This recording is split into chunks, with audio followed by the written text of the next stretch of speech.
నమస్కారం. బొజ్జభిక్షమయ్య యూట్యూబ్ ఛానల్కు స్వాగతం.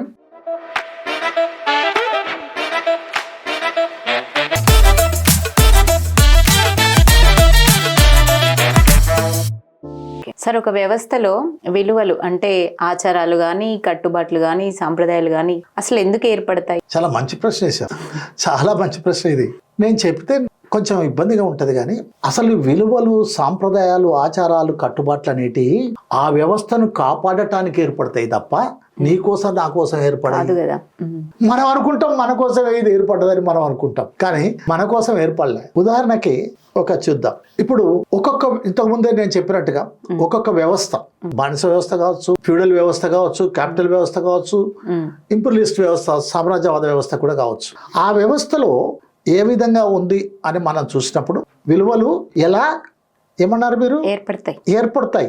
ఆ వ్యవస్థను కాపాడటానికి ఏర్పడతాయి. ఎలా ఏర్పడతాయి? ఉదాహరణకి మనకు తెలియనంతగా, మనల్ని మన కోసమే అని నమ్మించే అంతగా అవి ఏర్పడతాయి. ఎట్లా అంటే ఫర్ ఎగ్జాంపుల్, ఇప్పుడు ఒక రాచరిక వ్యవస్థ లేదా ఒక ఫీడల్ వ్యవస్థ ఉన్నదనుకో, రాజు దైవాంశ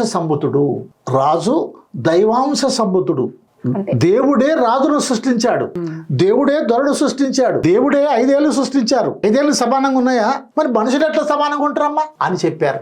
ఆ వ్యవస్థలో అతన్ని ప్రశ్నించడానికి వీలు లేదు అని చెప్పాడు. స్త్రీ తక్కువ, పురుషుడు ఎక్కువ అని చెప్పారు. సో ఆ విధంగా ఆ వ్యవస్థను కాపాడుకోవటానికి, ఆ రాచరిక వ్యవస్థ కానీ లేక ఫ్యూడల్ వ్యవస్థ కాపాడుకోవటానికి ఇట్లాంటి అన్ని చెప్పారు. కానీ అదే ఇప్పుడు క్యాపిటలిస్ట్ వ్యవస్థకు వచ్చేసరికి నువ్వు అందంగా లేవు, ఇంకా అందంగా ఉండాలంటే ఇగో ఇది రాయి, అందంగా ఉండాలంటే ఇది చెయ్యి. ఒకవేళ నువ్వు అందంగా ఉన్నావు అనుకో, నిన్ను ఉత్తగా అందంగా ఉంటే ఏమి లాభం? నీ ఇంట్లో నువ్వు ఉంటే ఏం లాభం? నిన్ను భారతదేశ సుందరిని చేస్తా, ఆసియా ఖండపు సుందరిని చేస్తా, ప్రపంచ సుందరిని చేస్తా, విశ్వ సుందరిని చేస్తా. అందుకని ఎందుకు ఇది వచ్చింది? ఆ బ్యూటీ కాంటెస్ట్ లేకపోతే అందాల పోటీలు అనేది ఎందుకు వచ్చింది అంటే, నువ్వు విలువలు ఎలా ఏర్పడతాయి, ఎందుకు ఏర్పడతాయి అని అడిగితే, విలువలను వాళ్ళ వ్యాపారం కోసం ఏర్పాటు చేసుకుంటారు, వాళ్ళ దోపిడీ కోసం. ఇది కాదు, ఇంకో విషయం చెప్తా. నేను చిన్నప్పుడు బడికి పోయినప్పుడు మీరు కూడా చూసి ఉంటారు, మీ బల్లెల్లో కూడా గోడల మీద రాసి ఉంటది, ఏమని? అబద్ధం ఆడరాదు, ఓకే, సత్యమే వజయతే, ఓకే, కష్టే ఫలే, ఓకే. నేను వాటన్నిటిని బాగా మంచిగా రంగురంగుల పెన్నులతోటి నా పుస్తకంలో రాసుకొని తీసుకొచ్చి, పెద్దలను గౌరవించండి అని ఇట్లా చాలా రాసుకొని వచ్చి మా తల్లిదండ్రులకు చూపించుకొని మా బల్లే ఏమనుకోను అనేటోని. కానీ ఈ రోజుటి వ్యవస్థలో అబద్ధమాడని రాజకీయ నాయకుడు ఎవడన్నాడా? అవినీతి చేయని రాజకీయ నాయకుడు ఎవడన్నాడా? దోపిడీ చేయని రాజకీయ నాయకుడు ఎవడన్నాడా? దొంగతనం చేయని రాజకీయ నాయకుడు ఎవడన్నాడా? అన్ని విషయాలకు వస్తారు కదా, అన్ని చేసే వాళ్ళకి వస్తారు. వాళ్ళకి వచ్చి వాటి ఇంకా పాలిష్డ్ గా చేస్తారు కదా, అంతే. సో అందుకని ఈరోజు వీటిని ఎందుకు ఏర్పరుస్తారు ఈ విలువలని అని అంటే, సామాన్య ప్రజలని, సాధారణ ప్రజలని, కష్టజీవులని అణిచిపెట్టించడం కోసం, దోపిడీ చేయటం కోసం, తమ చెప్పు చేతుల్లో ఉంచుకోవటం కోసం. దొంగతనం చేయరాదని ఎవడు చెప్తాడు? బాగా దొంగతనాలు చేస్తున్న వాడు చెప్తాడు. అబద్ధం ఆడరాదని ఎవడు చెప్తాడు? నిత్యం అబద్ధాలు వాడేవాడు చెప్తాడు. అందుకనే ఆయా వ్యవస్థలని కాపాడుకోవటం కోసం ఆయా వ్యవస్థలోని అధిపతులు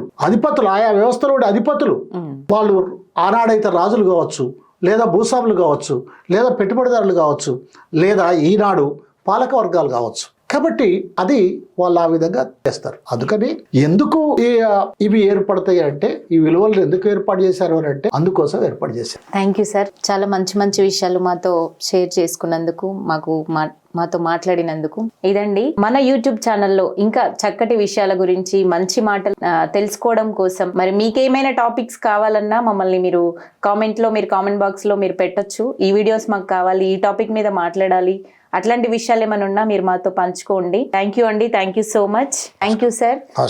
సార్, మా బొజ్జభిక్షమయ్య యూట్యూబ్ ఛానల్ని షేర్ చేయండి, లైక్ చేయండి, సబ్స్క్రైబ్ చేయండి. Thank you so much.